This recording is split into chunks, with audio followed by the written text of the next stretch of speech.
Eu peço, por favor, que você que é apoiador do nosso presidente, assista esse vídeo e preste bem atenção no que eu vou falar.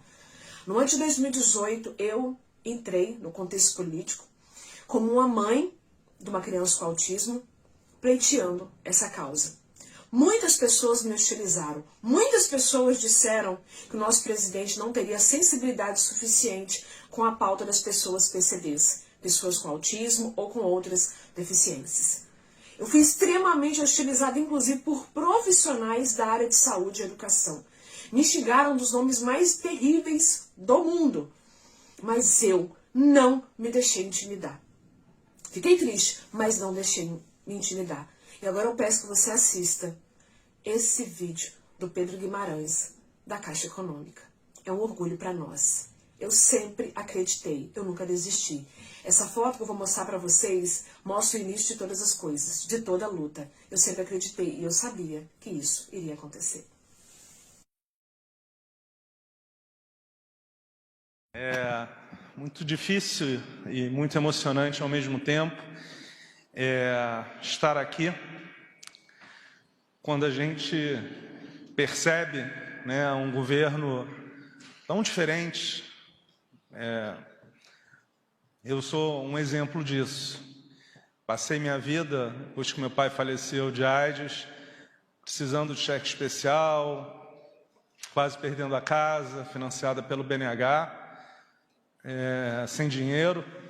Quem diria, né, presidente, que estaria aqui hoje liderando o maior banco do Brasil, da América Latina e do Hemisfério Sul. Então, eu acho que isso é uma demonstração muito clara de que o governo do presidente Bolsonaro é um governo honesto, é um governo que escolhe pelo mérito, e a consequência disso é que nós fazemos o que nunca foi feito. Quando nós entramos, a Caixa patrocinava os clubes de futebol. 200 milhões de reais por ano. Fazia carnaval, patrocinava carnaval, em cima de agência. Passava um mês sem as agências atenderem o povo. Alguém acha justo uma agência da Caixa Econômica Federal ficar um mês parada para fazer carnaval? E não tinha cliente. Essa agência, que eu conheço muito bem, fica em Salvador e fica no principal corredor do carnaval. E tem uma também em Recife, um Caixa Cultural, em frente ao Marco Zero. E quando nós assumimos, cheio de reclamação, todo mundo perguntando por que que as agências não seriam abertas para o carnaval. E quando nós assumimos, só havia ao redor de 1.200 pessoas com deficiência. E eu quero reforçar aqui, o meu pai, que faleceu em consequência da AIDS, ficou 4 anos com AIDS, era totalmente marginalizado. A família era marginalizada. Eu me sentia marginalizado por um preconceito. Então eu posso dizer que eu sinto um pouco, desse tamaninho, do que as pessoas com deficiência sentem, presidente. E a primeira-dama sabe disso muito bem, porque é uma pessoa muito atuante nessa defesa. Então eu tenho um grande orgulho. Quando nós assumimos, nós tínhamos 1.200 ao redor dele. Só que o que acontece? Existia um concurso vigente. E o que foi a primeira coisa que nós fizemos viajando pelo Brasil? São 129 finais de semana. E na segunda viagem, ainda em janeiro de 2019, eu não vou esquecer, em Manaus, um empregado, PCD, me perguntou: Pedro, por que que a Caixa não respeita a Constituição, as leis? Eu falei: mas como assim? Existe uma lei que faz com que pelo menos 5% dos empregados sejam PCD. E nós temos 3.000 pessoas que passaram no concurso e que ninguém chama.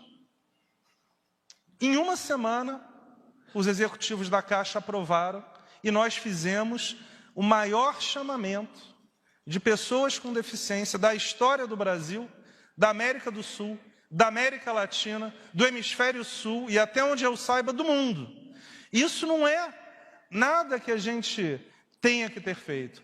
É um orgulho, porque quando a gente passa pelas agências, eu vou dizer de coração, né, eu viajei e visitei 500, as pessoas com deficiência normalmente são aquelas que atendem de uma maneira especial, porque passaram a sua vida inteira sendo marginalizadas, muitas vezes, e os clientes da Caixa, eles chegam de uma maneira diferente.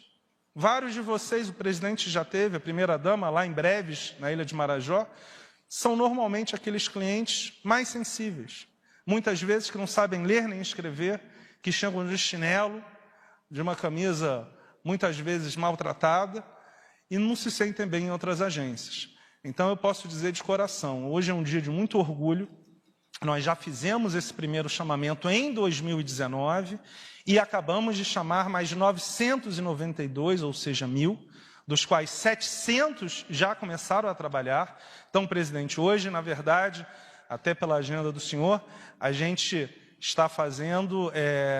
700 já começaram a trabalhar, nós vamos entregar mais 5 crachás, alguns já estão aqui, os outros 300 estão na parte final. Mas, de novo, quando a gente assumiu o banco, não havia nem uma mulher como vice-presidente ou diretora. E eu sou matemático. Se são 85.000 empregados, 42.500 mulheres e 42.500 homens, é uma impossibilidade matemática, o que nós chamamos em matemática um conjunto de medida zero, que dos 85.000, os 50 principais cargos vão para homens. Esta é a demonstração, que as pessoas não querem falar, que não havia meritocracia na Caixa. Eu não estou nem falando de aparecer 50 milhões de reais na casa da mãe de algum, do outro devolver 5 milhões de dólares, eu não estou falando disso. Eu estou falando do básico. Não havia respeito às mulheres na Caixa Econômica Federal. E hoje, por meritocracia, nós temos 14 vice-presidentes e diretoras, várias estão aqui. Inclusive, nós temos uma empresa só listada na Bolsa de Valores, que vale 30 bilhões de reais. E a executiva é uma mulher. Eu diria que o segundo cargo da Caixa Econômica Federal é ocupado por uma mulher meritocraticamente. Isso significa...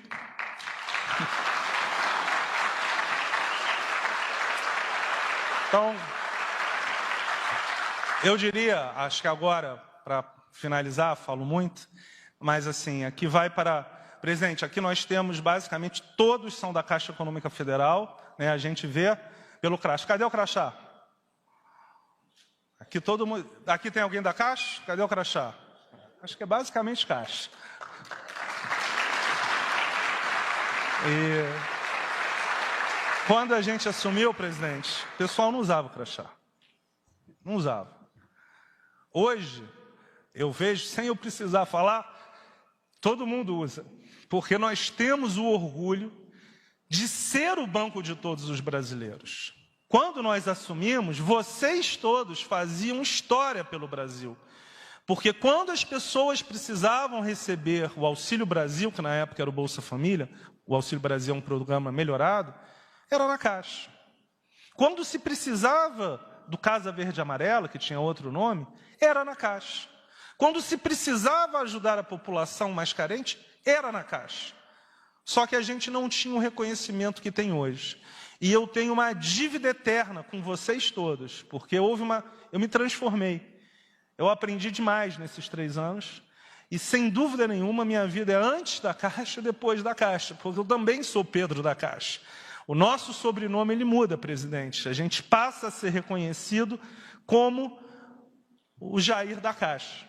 E eu agradeço muito também, vou começar do final, mas eu agradeço a presença do presidente da República, de novo, da primeira-dama, que não vem, vocês que estão vindo pela primeira vez, em todos os eventos, é muito raro ela vir. Então, o fato dela vir aqui demonstra claramente o carinho dela a vocês todos, à Caixa Econômica Federal e a todos os novos funcionários da Caixa. Nós temos o vice-presidente do Brasil, aqui, o general Mourão. Nós temos o general... Uai, seu app de vídeos curtos.